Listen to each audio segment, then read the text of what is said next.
مساء الخير على كل متابعين قناة ميكانيك الصيد. فيديو النهاردة عن العربية اللانوس المنصور. العربية دي كان فيها مشكلة، كانت فاصلة معايا رشاشات.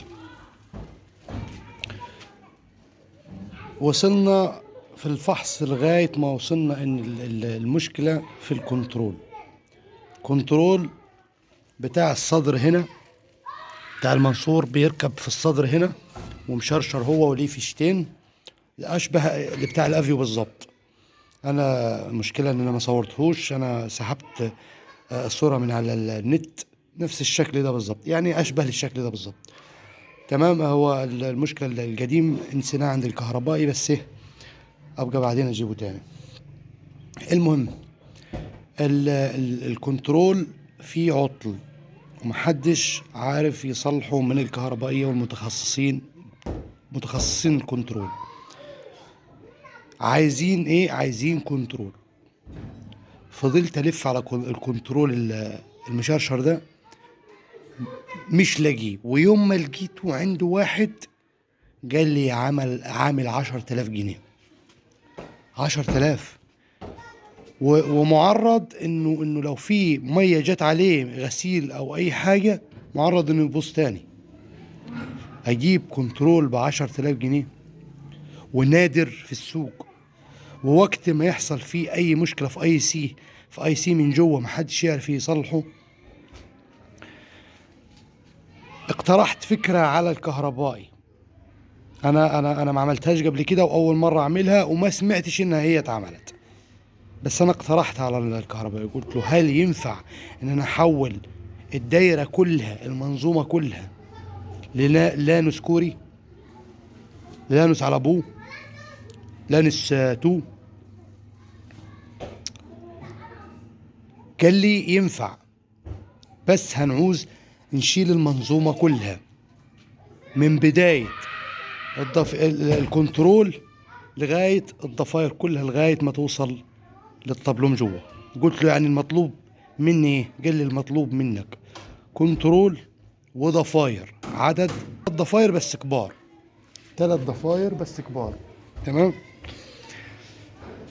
اولا الضفيره بتاعت الكنترول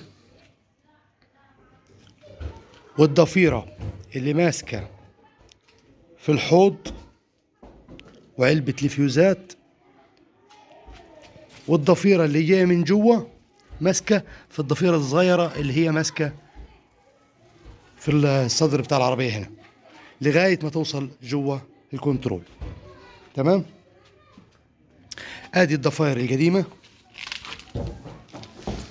ادي الفيشتين بتوعت الكنترول القديم. تمام. دي ضفيره بتاخد من الكنترول على المكنه على الوصله اللي جايه من الطبلوم جوه. دي علبه الفيوزات برضو داخله من تحت الرفرف، داخله على الحوض، على الصالون جوه بعلبه الفيوزات. ودي ماشيه تحت الستاره، ماشيه قدام على التلاكسات وعلى المراوح وعلى الفوانيس. يعني ادي ضفيره وادي التانيه. ادي التالتة الكبيره بقى، دي ماسكه الطبلوم. الطبلوم كله لازم الطبلوم كله يتفرتج عشان كل الانوار تشتغل معاك مظبوط والدايره كلها تبقى معاك مظبوط وتستلم على لمبه التشيك انجن. تمام. دي الضفيره اللي جوه. ادي السوكت بتاع فحص الكمبيوتر. كل دي ضفاير. تمام. ايه اللي بيحصل بقى؟ بيحصل انك انت بتلغي بلف العادم اللي هو بتاع الانبعاثات، زائد حساس عمود الكامة. في حد يسألني يقول لي طب لغو دول مش هيعمل معايا مشكلة في العربية؟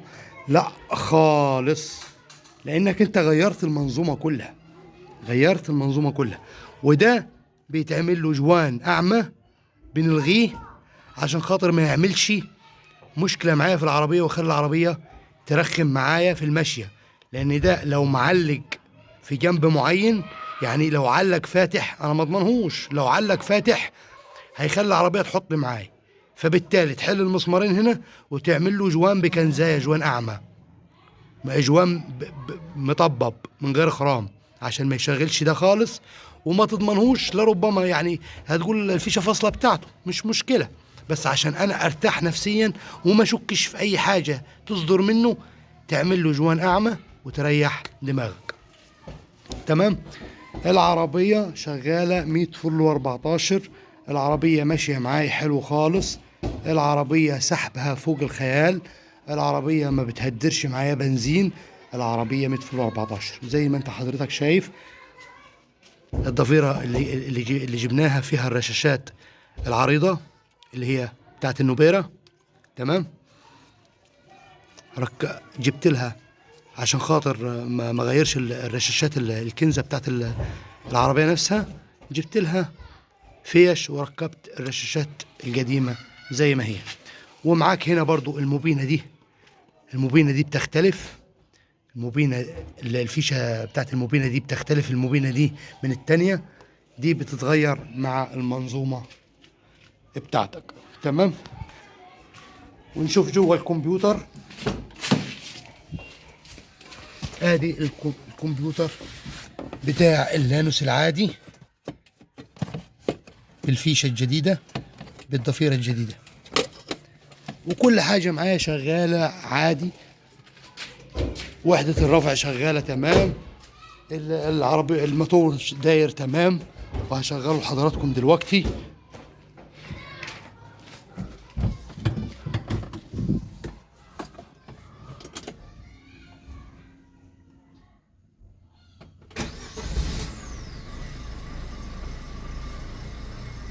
خدت بالك من لمبة التشيك انجن طفت.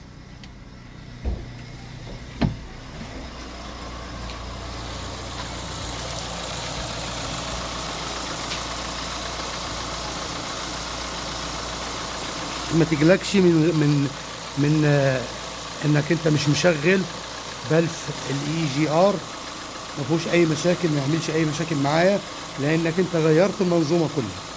ما تقلقش لا من ده ولا من حساس الكاميرا، ما تقلقش منه خالص. عربيه شغاله 100 فل 14.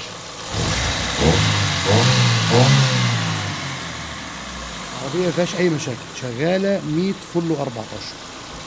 انا بس حبيت اعمل الفيديو ده عشان لو في حد زي غلب في موضوع الكنترول اللي في الصدر، الفيديو ده انا حبيت اوضح النقط دي. نيجي بقى للتكلفة.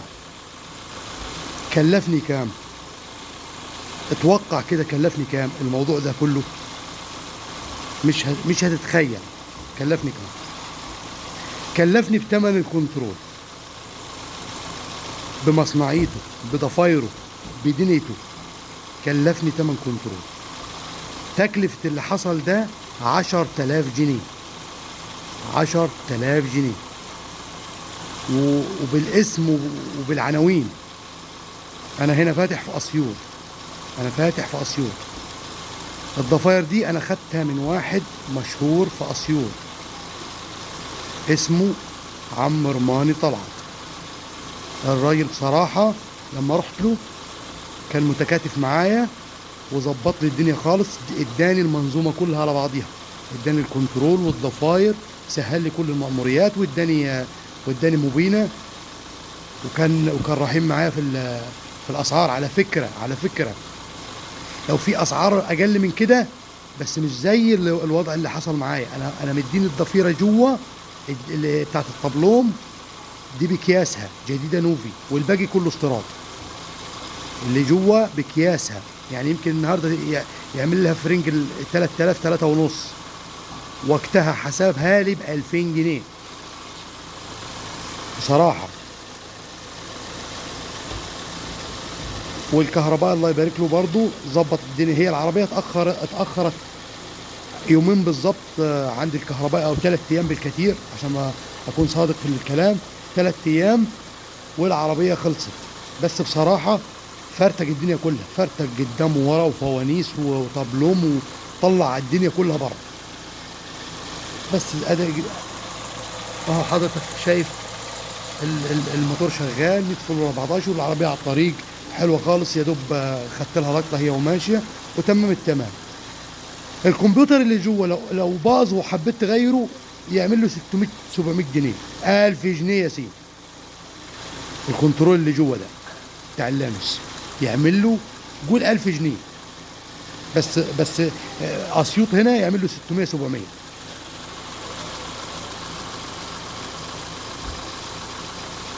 يا ريت اكون قدرت اوصل لك معلومه مفيده يا صاحب العربيه اللانوس المنصور. يا ريت لو انت جديد في القناه ما تنساش تشترك في القناه وتفعل زر الجرس عشان يوصلك كل جديد، واللايك بتاعك بيشجعني ان انا اعمل فيديوهات مفيده من النوع ده. وفي ملحوظه اقول لك عليها، ان انا التسجيل اللي انا بسجله ده من بعد التجربه اللي انا عملتها، من بعد ما عدى عليها 4 شهور. 4 شهور يعني وارد تكون الطلبات زادت في الاسعار، عشان برضو الناس تعرف اللي ليها واللي عليها.